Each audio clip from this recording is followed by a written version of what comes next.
अस्सलाम वालेकुम। HBL PSL season 10 की ऑल इंपॉर्टेंट ट्रांसमिशन जीतेगा पाकिस्तान। नसीम राजपूत बैक वक्त चैनल 5, मेट्रो 1 न्यूज़ और प्ले टीवी के तमाम नाजरीन से मुखातिब है। जो पहलगाम वाकया हुआ उसके बाद अब तो दोनों ममालिक के दरमियान से प्लेयर्स भी बात करते हुए दिखाई दे रहे हैं। सूरत हाल जो है वो खासी कशीदा दिखाई दे रही है। ज़ाहिर है जिस तरीके के बेबुनियाद इल्ज़ामात लगाए उस पर पाकिस्तान क्रिकेट टीम के फॉर्मर कैप्टन शाहिद खान आफरीदी ने भी कहा कि इस तरह के बेबुनियाद इल्ज़ामात बग़ैर तहकीकात के लगाना इंतहाई अफसोसनाक है। उन्होंने जहाँ पहलगाम वाक़े के लोगों की हलाकत पर अफसोस का इज़हार किया, वहाँ पर उन्होंने पाकिस्तान में होने वाली दहशत गर्दी पर भी उतना ही अफसोस का इज़हार किया। उन्होंने कहा हमारा मुल्क तो ऑलरेडी इस किस्म के मामलात का शिकार हुआ है। तो बहुत सारी चीज़ें जो है वो ज़्यादातर डिस्कस होती हुई दिखाई दे रही हैं। इसी सिमत में पाकिस्तान सुपर लीग चल रही है, उधर इंडियन प्रीमियर लीग चल रही है। मुख्तलिफ बातें मुख्तलिफ चैनल्स के ऊपर होती हुई दिखाई दे रही हैं। मोस्टली चैनल्स जो है वो जो सियासी सूरत हाल है अब तक की उसको डिस्कस करते हुए दिखाई दे रहे हैं। लेकिन अगर ओवरऑल देखा जाए तो पाकिस्तान की वुमेंस क्रिकेटर बहुत ही ज़बरदस्त गुल फिरोज़ा का स्टेटमेंट सामने आया। गुल फिरोज़ा जिन्होंने अभी भी पाकिस्तान की नुमाइंदगी की थी और हार्ड हिटिंग बैटर है, पाकिस्तान की ज़बरदस्त किस्म की बैटिंग करती हैं। उन्होंने कहा कि इंडिया जाने का कोई शौक़ नहीं है और हम लोग इंडिया नहीं जाएंगे।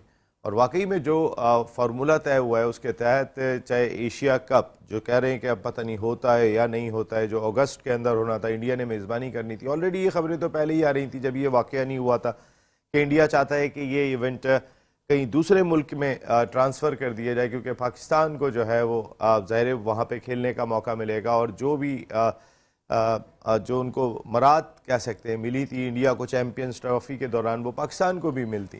लेकिन अब इन हालात के अंदर ये होता है या नहीं होता है, अब इस पर भी एक बहुत ही सीरियस सवाल जो है वो दिखाई दे रहे हैं।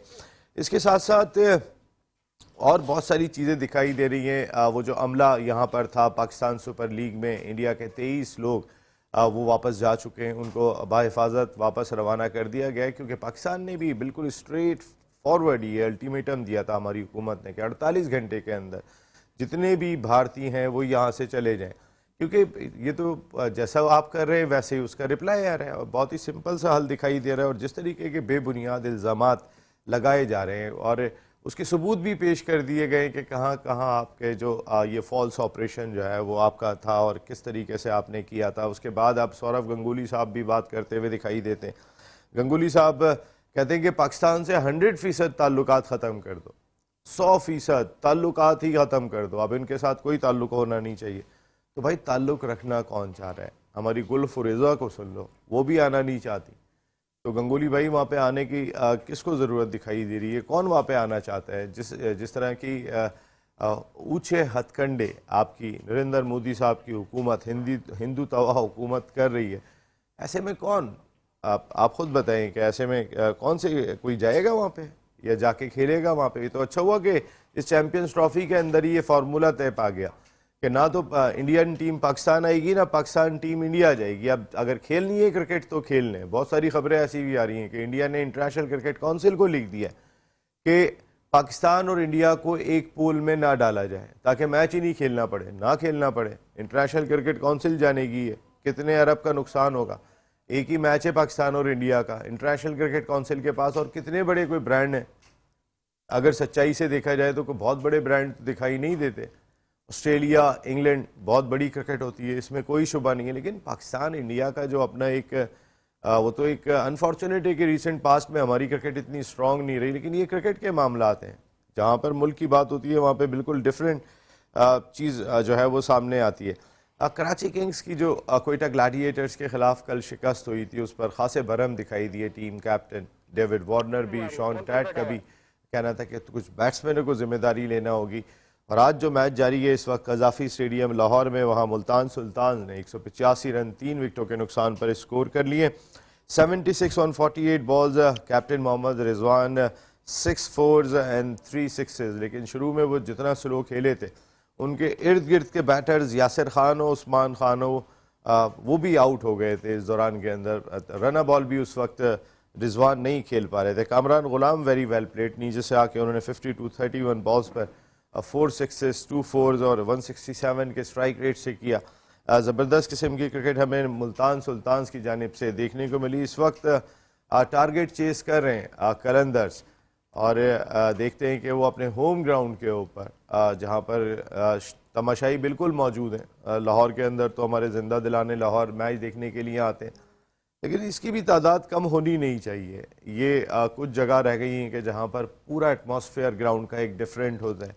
तो लाहौर का क्राउड बचाने के लिए और पाकिस्तान के हर ग्राउंड में क्राउड आने के लिए जो भी इंतजाम ज़रूरी हैं वो होने चाहिए। आपने वहाँ पवेलियन तो बना दिए, ज़बरदस्त किस्म के बना दिए, लेकिन वहाँ पे एक प्रॉपर इंतज़ाम, हर वो सहूलत जो बुनियादी दरकार है वो वहाँ पे मैसर होनी चाहिए और सबके लिए मैसर होनी चाहिए। क्राउड आएगा जब ही उनका इंटरेस्ट जो है वो डेवलप होगा, जब फैसिलिटीज़ जो बुनियादी फैसिलिटीज़ हैं वो मेयारी और काफ़ी बेहतर होनी चाहिए। बात करेंगे इन सारे इशूज़ पर, आज के मैच को भी डिस्कस करेंगे। हमारे साथ गुफ्तगू के लिए मौजूद हैं पाकिस्तान के फॉर्मर फर्स्ट क्लास क्रिकेटर, एक बड़े डिपार्टमेंट के स्पोर्ट्सर है, बड़े सीनियर हमारे क्रिकेटर हैं। आज बड़ी शानदार किस्म की क्रिकेट खेली इन्होंने, 2 साइड मैचेस भी पाकिस्तान की जानिब से खेले। अनवार उल हक भाई हमें ज्वाइन कर रहे हैं। थैंक यू वेरी मच अनवार भाई, आपका बहुत बहुत शुक्रिया। Thank you Naseem. जबकि उनके सामने तशरीफ़ रखते हैं पाकिस्तान के फॉर्मर फर्स्ट क्लास क्रिकेटर, इन्होंने भी ज़बरदस्त क्रिकेट खेली। एक वक्त ये भी नॉक कर रहे थे, इनका नाम लिया जा रहा था पाकिस्तान क्रिकेट में, हमारे ज़बरदस्त किस्म के पैनलिस्ट का हिस्सा होते हैं। आतिफ मकबूल, थैंक यू वेरी मच भाई, थैंक यू, बहुत शुक्रिया। जबकि स्टूडियो में हमें ज्वाइन कर रहे हैं हमारे बहुत ही ज़बरदस्त दोस्त, आपने इनका प्रोग्राम देखा, शाहीन की परवाज़ मातली से लेकर हैदराबाद तक। तो आज तो ऐसा लग रहा है कि मैं भी मातली में बैठा हूँ। सैयद फराज अकबर शाह साहब, साईं आपको वेलकम करते हैं शो में। साईं बड़ी मेहरबानी, केड़ा हाल है तव्हांजा? खुश आयो तव्हां? खुश है साईं, मेहरबानी साईं, मेहरबानी। और अमेरिका से हमें ज्वाइन करेंगे शो की जान, 1 2 3 साजिद खान भाई। साजिद भाई आपका भी बहुत बहुत शुक्रिया, thank you very much. Sajid भाई, आज रिजवान की बैटिंग बेहतर लगी आपको? अगर जिस तरीके की आज रिजवान ने बैटिंग की है, 76 रन स्कोर करने में कामयाब हुए, लेकिन शुरू में वो जितने स्लो थे उनके इर्द गिर्द, उस्मान की बात करूं मैं, यासिर की बात करूं, मेरे ख्याल है उन पे थोड़ा सा प्रेशर तेज खेलने का होता है। जी साजिद भाई। बहुत शुक्रिया नसीम भाई, बहुत अनवार भाई को, आतिफ मकबूल को, सैयद फराज साहब को और आपको दुनिया भर में बैठे न्यूज चैनल, चैनल 5 और प्ले चैनल का प्रोग्राम पसंद करने का बहुत शुक्रिया। पूरी दुनिया में सोशल मीडिया और हमारे तीनों मालकन की कोशिश से जीत लफ्ज़ है पाकिस्तान, और पाकिस्तान पूरी दुनिया में जिस मोहब्बत से, खुलूस से सबको बाजी पीछे छोड़ देता है। बहुत इंपॉर्टेंट सवाल किया, toss in the matches. Lahore Qalandar ने टॉस जीता जरूर, और जिस तरह टॉस जीत के मैं समझ रहा था बैटिंग पैराडाइज क्रिकेट में जो फैसला किया तो यकीनी तौर पर बैकफायर कर गया मेरे हिसाब से। मगर यकीनी तौर पर इनपुट डाला जो रिजवान के साथ जो ओपनर करने आए थे, जैसे कि मैंने पहले भी कहा था, ये है पाकिस्तान के 2020 के प्लेयर जो यकीनी तौर पर आउट होने से नहीं डरते, जिसने हारिस को छक्का मारा जो पाकिस्तान के बॉलर। तो यही पावर प्ले का इस्तेमाल करना चाहिए। बैटिंग पावर प्ले का मकसद साजिद भाई बहुत अच्छा पॉइंट, साजिद भाई आपने बहुत अच्छा पॉइंट रेज किया। यासिर खान का जो पुल मारा था उन्होंने हारिस रऊफ को, चढ़ के आ रहे थे, बहादुरी भी चाहिए और थोड़ी सी इंटेंट, प्रॉपर शॉट्स तो मारे। हसन नवाज मुझे ऐसा लगता है थोड़ा सा मिस फायर है उन्हें, और वो है दिलेर, हसन नवाज बहुत दिलेर है, लेकिन मेरे ख्याल है अपने शॉट्स को और थोड़ा रिफाइन करना चाहिए। यासिर के शॉट्स थोड़े से रिफाइन है साजिद भाई मेरे ख्याल में, और आउटस्टैंडिंग है। देखिए नसीम भाई बहुत आउटस्टैंडिंग है, बैट का फ्लो देख लें, जिस तरह बैट को स्विंग करते हैं ना, तो बॉल पे चढ़ के खेलते हैं, तो हाइट अच्छी है,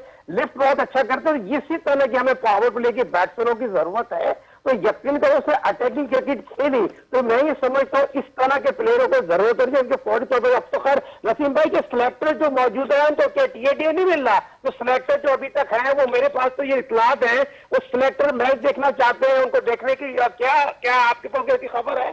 जो पाकिस्तान के अभी तक तो मौजूद जो सिलेक्टर है वो पाकिस्तान सुपर लीग के मैचेस ग्राउंड में जाके देखना चाहते हैं, तो वो अभी तक ग्राउंड में मौजूद थे। किसको मुतासर करना चाह रहे हैं? अगर कोई अच्छा ब्रांड निकल के आ रहा है पाकिस्तान सुपर लीग में, जैसे यासिर की बात करें, नौजवान टैलेंट पिशावर के फास्ट बॉलर की बात करें, आउटस्टैंडिंग उससे बॉलिंग की। दूसरी चीज आप ये देखें ना, जो चीज अच्छी है, दूसरी चीज आपने बात की रिजवान के हवाले से, तो रिजवान ने यकीनी तौर पर हमेशा की तरह जो पावर प्ले है बहुत ही स्लो स्टार्ट किया, स्लो स्टार्ट करने के साथ अपने एक एंड से विकेट को लेके खड़े रहे और स्कोर बोर्ड को लेके चलते रहे, तो आखिरी तक खेलते रहे। 180 स्ट्राइक उनको दे दिया लाहौर कलंदर को। तो मैं समझता हूँ आखिरी 5 ओवर में जो है ना, तो मुल्तान सुल्तान गेम में वापस आई है। तो वो मुल्तान के जो उन्होंने तमाम जो बैटिंग रनात था, जो बैटिंग स्ट्राइक हम कहते हैं, वो कवर करने की कोशिश की है रिजवान ने जो आखिरी 5 ओवर में। और दूसरी चीज, नसीम भाई, अनवार भाई, आतिफ मकबूल भाई, सईद फराज साहब, ये जो हमने कामरान गुलाम को एक ऐसा बड़े अरसे बाद देख रहे हैं, आज थोड़ा बैटिंग के टच में नजर आया है। तो इस तरह के प्लेयर जो पाकिस्तान के लिए खेले, 13वें खिलाड़ी बने, टेस्ट में 100 किए, ओडीआई में 100 करे, क्या उनका नंबर इतने नीचे है वो डिजर्व करते हैं? तो ये तमाम चीज उनकी मैनेजमेंट को सोचना चाहिए था। इस तरह के प्लेयर को अगर ऊपर बारी मिल जाए और लाहौर कलंदर आसिफ अली को ओपन कराते हो, तो मैं ये समझता हूँ कामरान गुलाम को भी थोड़ा सा आपको इंसाफ करना चाहिए। जिस तरह की इनपुट डाला हुआ है, तो ये चीजें नहीं होनी चाहिए। भारत एक अच्छी चीज देखी है, रिजवान ने नॉट आउट गए, तो देखते हैं आगे चलते क्या होता है। नहीं, नॉट आउट गए, 76 रन 48 बॉल्स पे उन्होंने स्कोर किए। क्या ये पिच अनवार भाई आपको ऐसी लगी कि जिसके ऊपर टीम का कैप्टन नॉट आउट जाए और 76 रन स्कोर करे 48 बॉल पर? क्योंकि रन्स तो आजकल स्कोर हो रहे हैं, 48 बॉल पे भी 100 हो रहे हैं, 50 बॉल पर भी 100 हो रहे हैं, 45 बॉल पर भी 100 हो रहा है, इससे भी कम गेंदों पर भी 100 हो तो रहे हैं। और फिर अगर आप पूरी बारी ले रहे हैं, आप पूरे 20 ओवर तक स्टे करके जाते हैं, तो 76 रन इनफ? बिस्मिल्लाहिर्रहमानिर्रहीम। देखें, साजिद ने और आपने अपने इंट्रो में बहुत सारी चीज़ें क्लियर कर दी हैं। असल में रिजवान की आप right from the first match till now वो हमेशा से स्लो स्टार्टर रहे हैं। उनकी क्रिकेट की और उनकी बैटिंग का खासा यही है कि वो स्लो स्टार्टर होते हैं। जब वो रिजवान के साथ स्लो स्टार्ट में तो आपका पावर प्ले गुजर गया। नहीं सर, देखें ये तो एक प्रॉब्लम आ रही है ना पाकिस्तान टीम के साथ। हमें यहाँ पे जो थिंक टैंक बैठा है या सिलेक्टर्स बैठे हैं या कोचेज जो बैठे ना, उनको जिस तरह से आज इस नए बच्चे ने जिस तरह बैटिंग किया है, जिस तरह उसने हारिस पे अटैक किया है, देखिए हमें इस तरह के प्लेयर की ज़रूरत है। चाहे वो 30 रन करें, अगर वो 12 बॉलों में रन करते हैं तो 200 प्लस के स्ट्राइक रेट से करते हैं। अगर इसी तरह के आपके 1-2 लड़के पाकिस्तान में इस तरह आ जाएंगे तो देखें ये जो पावर प्ले का जो एक एडवांटेज है ना, वो लेना बहुत ज़रूरी है। वो उनको पहले क्वेश्चन दिया करते थे फ़खर, क्योंकि Fakhar out of the way जाके और अपने आउट ऑफ द बॉक्स जिस तरह वो हिटिंग करते थे, तो ये अपने काम एंड क्वाइटली 60, 70, 50, 60 रन करते थे। मुझे इनकी बैटिंग के ऊपर कोई शक व शुबात नहीं है, मगर इस ब्रांड ऑफ क्रिकेट के लिए असल में उसकी इंटेंट जो आपने बताई है वो इसी तरीके से होनी चाहिए कि फेयरलेस क्रिकेट, बेखौफ और ख़तर होकर क्रिकेट खेलनी चाहिए। क्योंकि इस T20 का खासा यही है कि अगर आपके 40 रन 20 बॉलों पे होते हैं या आपके 60 रन अगर 60 बॉलों पे होते हैं, तो वो 60 रन किसी काम के नहीं हैं, इसलिए कि वो टीम की रिक्वायरमेंट नहीं है और इस क्रिकेट की रिक्वायरमेंट नहीं है। तो लिहाजा मैं कोई क्रिटिसिज्म नहीं कर रहा हूँ रिजवान को, मैं ये कह रहा हूँ, ये मेरा एक मौक़िफ़ ये है कि इस क्रिकेट में आपको right from the first ball till last एक ही उस पर खेलना चाहिए। हाँ, अगर बैक टू बैक विकेट्स गिर जाती हैं तो पीछे वाले बैट्समैनों को चाहिए कि वो ज़रा संभल के खेलें, इसलिए कि वो प्रोफेशनलिज्म आ जाता है। और रही जहाँ तक कामरान गुलाम की बात, तो देखें ये उसके साथ ज़ाती है। ये देखें ये पाकिस्तान का वो खिलाड़ी है जिसने एक मकसद के हिस्ट्री में एक नाम पैदा किया है कि हाईएस्ट रन पाकिस्तान क्रिकेट में कैलेंडर ईयर में किए हैं। इसने सादत अली का रिकॉर्ड तोड़ के फर्स्ट क्लास क्रिकेट में हाईएस्ट रन इन ईयर किए हैं। तो लिहाजा इनको मिसट्रीट किया जा रहा है, नंबरों पे भेजा नहीं जा रहा। गुलाम ने किए? जी अच्छा, जी कामरान गुलाम ने फर्स्ट क्लास क्रिकेट में जो है वो रिकॉर्ड किया है फर्स्ट क्लास क्रिकेट में। अभी इस साल जो किया है? पिछले साल की बात है। अच्छा, पिछले साल। तो मगर इस तरह के जो लड़के हैं उनको आप पाइपलाइन के अलावा उनको पूरा मौका देना, जिस तरह पे भी आप प्लेयरों को दे रहे हैं, उनको कंसिस्टेंटली मतलब लगातार खिलाएं। कंसिस्टेंट मौका मिलना चाहिए, ये बात बिल्कुल सही अनवार भाई ने भी कही। और फिर अगर जिस तरह रिजवान 20 ओवर पूरे खेल कर गए, अगर ये 20 ओवर यासिर खेल जाए या उस्मान खेल जाए, तो टीम का स्कोर जो 185 हो रहा है ये 210 पे चला जाएगा और एकदम से जो है वो मोमेंटम जो है वो मैच का भी ऑटोमेटिकली, क्योंकि वो ज़रा दिलेरी के साथ चढ़ के आके गेंद पे हिट कर रहे हैं, तो बेखले वो 200 से ऊपर जा सकता है अगर ये इस तरह का बैटर रुके। जी बिल्कुल, जिस तरह से आज रिजवान ने नो डाउट 76 किए हैं, लेकिन वो 76 किसी काम के नहीं है। मैं ये समझता हूँ, देखें जिस तरह का पिच था, लाहौर का फ्रेश पिच है, अच्छा बैटिंग ट्रैक होता है जहाँ पर क्रिकेट होती है, देखिए इस तरह से अगर रिजवान यही सर्किल की तरह यही सर्किल में यही अगर इनिंग खेलते रहेंगे और जो रिक्वायरमेंट है टीम की, जो पिच की रिक्वायरमेंट है, अगर उस हिसाब से नहीं खेलेंगे तो ये फिर टीम के साथ ज्यादती है। जो हमारे ओपनर्स हैं डोमेस्टिक के, जो और भी बेंच पे बैठे हुए ओपनर्स हैं, उनके साथ ज्यादती हो रही है। तो ये ऑलमोस्ट नजर आता आ रहा है। जो अभी जैसे सिलेक्शन कमेटी आती है या कोचिंग स्टाफ आता है, जो भी है, तो उनको ये चीज नजर आनी चाहिए कि यार जिस बंदे का स्ट्राइक रेट ही 100 से ऊपर नहीं है, 100 110 है, वो क्या सर्किल को अच्छा मैनेज कर सकेगा, इवन के बाबर हो या रिजवान हो। तो मैं ये समझता हूँ, देखें जिस तरह अगर आज के मैच को आप देखें तो इसमें मेरे हिसाब से 20-25 रन कम हुए हैं, क्योंकि अगर आप 10 ओवर में 70 रन है और 70 के बाद आपने आउट कोई भी नहीं हुआ, 10 ओवर आप पूरे खेल गए, इफ्तिखार पीछे बैठा रह गया, ब्रेसवेल पीछे बैठा रह गया, जिनका स्ट्राइक रेट 140 है। तो ऐसे प्लेयरों को आपने देखें जाया कर दी ना, इनिंग अपनी बनाने की वजह से आपने वो 2 प्लेयर जाया कर दिए। अगर शायद वो 2 प्लेयर अंदर आते तो हिटिंग चांस एबिलिटी ज्यादा बढ़ जाती और शायद 220 या 225 का टारगेट होता। तो ये चीजें हैं, अब ये चीज देखनी चाहिए। जो भी सिलेक्शन कमेटी आती है या कोचिंग स्टाफ आता है तो उनको नहीं, आपने बड़ा अच्छा पॉइंट रेस किया है यहाँ पर कि कामरान गुलाम जहां पर 52 रन 31 गेंदों पर स्कोर कर रहे हैं, वहां पर इफ्तिखार अहमद के या ब्रेसवेल के चांस और ज्यादा हैं। जी। वो इनसे ज्यादा और तेज खेलने की एबिलिटी रखते हैं दौरान, और वो दोनों बैटिंग के लिए नहीं है। ऑब्वियसली, बिल्कुल। देखिए यही चीजें होती हैं एक अच्छे कप्तान की जो नजर आती है। अगर वो अपनी जैसे सरफराज की एक मिसाल दे दें, यूनुस खान की एक मिसाल दे दें, तो वो ऐसे प्लेयर्स थे जिन्होंने अपनी टीम को यूटिलाइज किया। वो उनको खुद भी नजर आ रहा था, कभी सरफराज ने बैटिंग के हवाले से ऊपर आने की कोशिश नहीं की, क्योंकि जो टीम की रिक्वायरमेंट थी उसको पता था कि यार मेरे ओपनर्स या मेरे मिडिल ऑर्डर्स जहां भी है वो उनको उसी हिसाब से मैं सेट करूं और मैं टीम के साथ लेकर चलूं। कप्तान का होता ही ये कि यार कप्तान लीडिंग फ्रॉम फ्रंट होता है। अगर उसको मौका मिल रहा है तो वो पूरा सपोर्ट करता है अपने प्लेयरों को। अगर आप देखें उस टाइम के ही ये सारे प्लेयर हैं जितने आज स्टार बने हुए हैं, सरफराज की टाइम के स्टार हैं, जिसमें आप देख लें कि बाबर आजम हो गया, रिजवान हो गया, शादाब हो गया, शाहीन शाह हो गया, ये सब उसी ने स्टार्स बनाए, क्योंकि उसने मौका दिया सबको, उसने टीम को लेके चला। यही होती है कप्तान की निशानी, एक अच्छे कप्तान की। और जिस तरह से आज एक ब्लेंडर, थोड़ा सा मैं ये भी कहूंगा कि लाहौर कलंदर ने टॉस जीत के बैटिंग क्यों दे दी ये नहीं समझ में आया। आप खुद बैटिंग का चांस देते हो, शायद यहाँ पर लाहौर कलंदर अगर बारी करती है 230+ रन करती, क्योंकि उनका बैटिंग एवरेज जो है बहुत अच्छा है और उनका ओपनिंग स्टैंड जो है यूटिलाइज करने वाले प्लेयर बहुत अच्छे हैं। फखर जमान हो गया, नईम हो गया, तो वो लोग यूटिलाइज करते हैं। उनका रिप्लाई भी देखते हैं। फराज भाई आप भी जरा रोशनी डालें आज रिजवान की इनिंग पर। आउज़ुबिल्लाहि मिनश शैतानिर रजीम। पहले तो साजिद भाई अस्सलाम वालेकुम। और ग्रेट साजिद भाई, आपको माशाल्लाह पूरा इंटीरियर सिंध और पूरा पाकिस्तान देखता है और माशाल्लाह आपकी जो तज़किये होते हैं उससे सब फ़ायदा उठाते हैं। नसीम भाई देखें आज रिजवान की जो बहुत शुक्रिया देखें रिजवान भाई, नसीम भाई, रिजवान की जो आज बैटिंग थी, तो मेरी समझ में ये नहीं आ रहा कि मैं उसकी तारीफ़ करूं या मैं ये कहूं कि क्या रिजवान ने किया और कहां से ओपनर आके खेला और 20 ओवर तक गया, तो समझ में नहीं आता। आज शुएब भाई देख रहे होंगे यकीनन, लेकिन मैं शुएब भाई आपको ज़रूर मुबारकबाद दूंगा कि आज कुछ ना कुछ तो ये रिजवान ने परफॉर्म किया। और शुएब भाई का क्या ताल्लुक है रिजवान से? असल में रिजवान बेसिकली जो है वो जाहिर सी बात है उनके शागिर्दों में से हैं। रिजवान पसंद करते हैं, सब करते हैं, लेकिन रिजवान देखें जैसे हमारे लिए फ़ख्र है आज जो रन ये बने हैं, अगर फ़ख्र टिक गया 10 ओवर तक तो ये मैं ये समझता हूँ कि ये स्कोर कुछ भी नहीं है। और फ़ख्र जो है इस वक्त जो बैटिंग भी कर रहा है बहुत आउट क्लास नसीम भाई बैटिंग कर रहा है। हम यही बात कह रहे हैं। देखिए एक तो पावर प्ले ज़ाया हुआ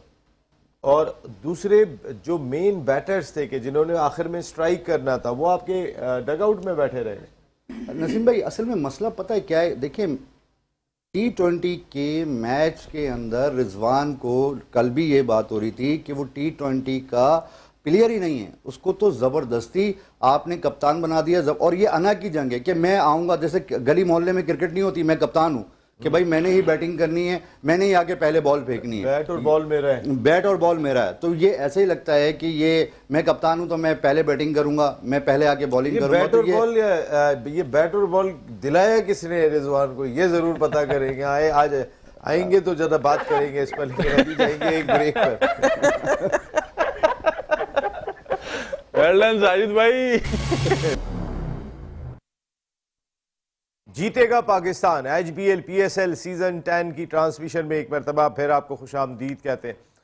मुकाबला चल रहा है इस वक्त कलंदर्स वर्सेस सुल्तान्स और कलंदर्स ने अपने बहुत ही बड़ी और इम्पॉर्टेंट विकेट फ़खर जमान की सूरत में गंवा दी है, जिन्हें मोहम्मद हसनैन ने आउट किया। हसनैन को अब तक मौके नहीं मिल रहे थे इस सीजन 10 में, लेकिन एक बड़ी कीमती विकेट उन्होंने सुल्तान्स को दिलाई है और उसके बाद लाजमी तौर पर एक मैच में कमबैक करने का मौका होगा, लेकिन डैरिल मिचेल, अब्दुल्ला शफीक और बड़ी बैटिंग दिखाई देती है कलंदर्स की और बड़ी अच्छी बॉलिंग करना पड़ेगी इस मैच को जीतने के लिए या मुल्तान सुल्तान्स को। तो फिर कुछ मुकाबले जिनकी हम बात कर रहे थे कि इतनी कॉम्पिटिटिव क्रिकेट नहीं हो रही है, लेकिन अब लग रहा है कि वो कॉम्पिटिटिव क्रिकेट हमारी PSL में वापस आती हुई दिखाई दे रही है और ये आनी चाहिए, ये बहुत ही इंपॉर्टेंट दिखाई देता है। यहाँ पर यासिर को मौका नहीं, हसनैन को मौका नहीं मिल रहा था। साजिद भाई, हसनैन ने आज बड़ी एक इम्पॉर्टेंट विकेट लेकर दी और हमारे वो ब्रांड्स के जैसे हम पहले भी बात कर रहे थे कि मेहरान मुमताज़ बहुत इंपॉर्टेंट स्पिनर है, सुफियान मुकीम, उनको मौका नहीं मिल रहा और इसी तरीके से हसनैन जो हमारे यंग प्रोस्पेक्ट हैं जिनको इम्प्रूव होना चाहिए हमारी पाकिस्तान सुपर लीग के ज़रिए, उन्हें मौके कम मिले। देखिए असीम भाई, बहुत इंपॉर्टेंट सवाल किया। पाकिस्तान सुपर लीग में अगर हसनैन जैसा जो अदा मेरे साथ मौजूद है, सैयद फराज साहब, यकीन तो हैदराबाद के अड्डे पे जब बच्चा 1 करोड़ रुपए अपनी पर्सनल लगाए और अपनी पर्सनल ट्रेनिंग पे जाके इंग्लैंड जाके इलाज करे, पाकिस्तान क्रिकेट बोर्ड सपोर्ट ना करे, तो सैयद फराज साहब जैसे लोगों को क्रेडिट देना पड़ा। जिस मुश्किल के दौर में लड़का जाता है इंग्लैंड में और इंग्लैंड में जाके ट्रीटमेंट करने के बाद आता है, पाकिस्तान की क्रिकेट खेलता है, पाकिस्तान कप खेलता है, आउटस्टैंडिंग क्रिकेट खेलता है। फिर मुल्तान सलाम के ऑनर अली तरीन साहब कहते हैं, आप देखिएगा पाकिस्तान सुपर लीग में वर्ल्ड फास्टेस्ट बॉलर आपको मिलेगा मोहम्मद हसनैन जैसा बॉलर। उसके बाद कप्तान रिजवान जो है उसको सही मौके नहीं देते, 2 ओवर उससे कराते हैं, नसीम शाह के भाई से 4 ओवर करा देते हैं। वो भी हमारा बच्चा है, वो भी पाकिस्तान का बच्चा है, मगर सवाल ये पैदा होता है बॉलर को कॉन्फिडेंस देना कप्तान का काम होता है, मैनेजमेंट का काम होता है। आज उस बच्चे में तमाम वो सलाहियतें मौजूद हैं, जैसे कि मैंने बोला उससे तमाम अच्छा रनाब है, पाकिस्तान की तमाम क्रिकेट खेलते आ रहा है, पाकिस्तान की तरफ से हैट्रिक भी बना चुका है। तो मैं ही समझता हूँ इनको मिलना चाहिए सुफियान मुकीम जैसा बॉलर जो पाकिस्तान का बॉलर हो, पाकिस्तान सुपर लीग में ना खेल रहा हो। तो ये तमाम चीजों को सोचे चाहिए, मैं आगे जा रहे हैं पीछे जा रहे हैं। बहुत इंपॉर्टेंट मैच खेला जा रहा है लाहौर कलंदर वर्सेस मुल्तान सुल्तान, मगर यहाँ पर जो मैच जो फखर की बात की जाए, देखिए गैर जिम्मेदारी इनिंग देते हैं। फखर की बात किस रहे हैं भाई, आप 100 ओवर 20 खेल चुके हैं, टीम आपकी डिपेंड करती है, अपनी मर्जी से रन बनाएंगे, यहाँ आपकी टीम को जरूरत थी और पिच में ऐसा कुछ भी नहीं है। मगर ये गैर संजीदा क्रिकेट खेलते हैं, गैर मियारी क्रिकेट खेलते हैं। प्लेयर वही होता है जो हर मैच में रन बनाना जानता हो, पावर प्ले का इस्तेमाल करना जानता हो। तो हम सिकंदर रजा की तारीफ क्यों कर रहे हैं? सिकंदर रजा लाहौर कलंदर के लिए नीचे से आके रन बना के चले जाते हैं। आज भी सिकंदर रजा पे मैच चले जाएगा और या लाहौर अगर मैच जीतेगी तो अहम रोल प्ले, लाहौर मैच जीतेगी नहीं जीतेगी, लेकिन शुएब हबीब भाई के मुवक्किल जो कहीं यहाँ पे मौजूद है उनके मुताबिक लाहौर कलंदर्स ये मैच जीतेगी। बस एक बात मैं ये कहना चाह आपके मुवक्किल कहते हैं कि फेवरेट है। मैं ये कहना चाहता था, देखिए इस PSL क्रिकेट से सबसे पहले तो हमको ये अंदाजा लगाना चाहिए कि इस क्रिकेट से हमारे पाकिस्तान के, तो ले लीजिएगा उन्हें कि कैसे कह सकते हैं ये बात, हमारे पाकिस्तान के क्रिकेट को क्या फायदा पहुंच रहा है। पहले हमें ये इस बात का असेसमेंट करनी चाहिए। PSL एक देखा जाए तो पैसे की क्रिकेट है ना, अगर कोई फॉरनर या जो भी आता है आउट भी होता है और रन भी करता है, उनकी सेहत पे कोई असर नहीं पड़ रहा क्योंकि उनका तो कॉन्ट्रैक्ट होता है। मैं एक बात कहना चाह रहा हूँ, जी मैं एक बात अनवर भाई, मैं सिर्फ इतनी सी बात कह रहा हूँ कि शुएब मलिक अपना प्राइम गुजार चुके हैं, लेकिन इन सारे बच्चों का प्राइम अभी आ रहा है, इनका प्राइम आना है। यही मैं आपसे कहना चाह रहा हूँ कि अगर पाकिस्तान क्रिकेट बोर्ड को अगर इस बात पे कोई एतराज़ ना हो या ICC की कोई कंडीशन नहीं है, तो मैं ये कहना चाहता हूँ कि आपने इमर्जिंग प्लेयर एक रखा है ना, मेरे ये मौक़िफ़ है और मैं पाकिस्तान क्रिकेट बोर्ड को भी एक रिक्वेस्ट करता हूँ कि एटलीस्ट कम से कम अंडर 19 के भी 2 प्लेयर हर टीम के अंदर रखे हैं। देखिए पाकिस्तान क्रिकेट को फ़ायदा जब भी होगा PSL कराने का, उनको एक्सपोजर मिलेगा। ये अब फॉरनर्स आते हैं, अपने खेलते हैं, रन्स करें ना करें और इनके ऊपर कोई असर नहीं पड़ता। ये लोग खेलते हैं पैसे के लिए, मगर हमें टैलेंट कहाँ मिलेगा? टैलेंट इन अन्य लड़कों से मिलेगा जैसे एक एमर्जिंग प्लेयर हैं। अभी आपने अली रज़ा की बात की है, खुदा का वास्ता इन लोगों को, ऐसे लोगों के हत्थे ना चढ़ा दिएगा उसको कि कहीं वो अपनी बॉलिंग ही भूल जाए। वो बेहतरीन गेंद कर रहा है, सिर्फ उसे अपनी फिजिक और अपनी ग़िज़ा और एक हार्ड वर्क करना चाहिए। जो 4 डे क्रिकेट या कादिज़म ट्रॉफी ये जब खेलेगा तो ये और निखर के आ जाएगा, क्योंकि it is too early to say something. अभी ये बच्चा है, इसको एटलीस्ट कम से कम अभी फर्स्ट क्लास क्रिकेट जितनी खेलने देंगे तो उसके मजबूती भी आएगी और उसका पता भी चलेगा, क्योंकि ये अभी 20 तगड़ा क्रिकेट- होने दें। जी, इसको एटलीस्ट और तगड़ा होने दें और इतनी जल्दी जल्दी भी ना करें। हाँ। लेकिन ये कि PSL में अली रजा ने बहुत इम्प्रूव खुद को शो किया है, और ये बात बिल्कुल सही है अनवार भाई की कि भाई थोड़े से तगड़े हो जाओ, सर कुछ मैंने खाओ तो पियो। बहुत पहले कह दिया सर, मेरे को तो क्रेडिट दे। नहीं भाई, आप सारा क्रेडिट ही आपके पास है, हमारे पास तो अब कुछ क्रेडिट बचा ही नहीं है साजिद भाई। Sajid Khan, you are always great. अच्छा, ख़ास तौर पे जिन स्पिनर्स की मैं बात कर रहा हूँ, महरान मुमताज़ की बहुत बात ली जा रही थी। उससे पहले कराची का एक खिलाड़ी था, मेरे जहन से नाम मैं बहुत याद करने की कोशिश कर रहा हूँ, वो भी लेफ्ट आर्म स्पिनर था दानिश अजीज।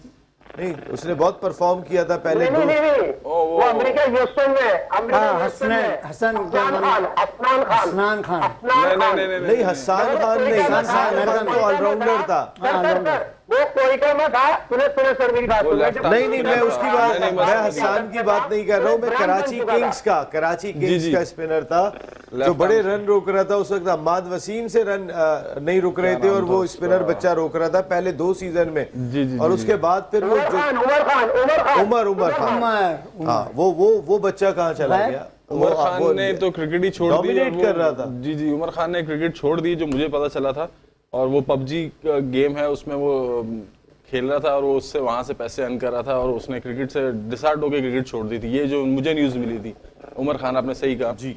तो देखें जिस तरह से अब वही बात आ गई, जिस तरह बॉस ने कहा है अनवार भाई ने कि यार अभी जैसे काफ़ी नाम आपके सामने 2-3 नए जो आपके आ रहे हैं, उनको आप फॉरेन क्रिकेट मत दें, आप उनको 1 साल कम से कम डोमेस्टिक खिलाएं, 2 साल डोमेस्टिक खिलाएं। उन्होंने कहीं नहीं जाना, और अगर आपने उनको खिलाना है तो फिर उनको पक्का करके खिलाएं। अगर इस तरह से अगर खिलाएंगे तो फिर वही चीज़ें हो जाएंगी। ऑलरेडी आपके पास इतने बेंच पे प्लेयर हैं जो आप नहीं खिला पा रहे हैं।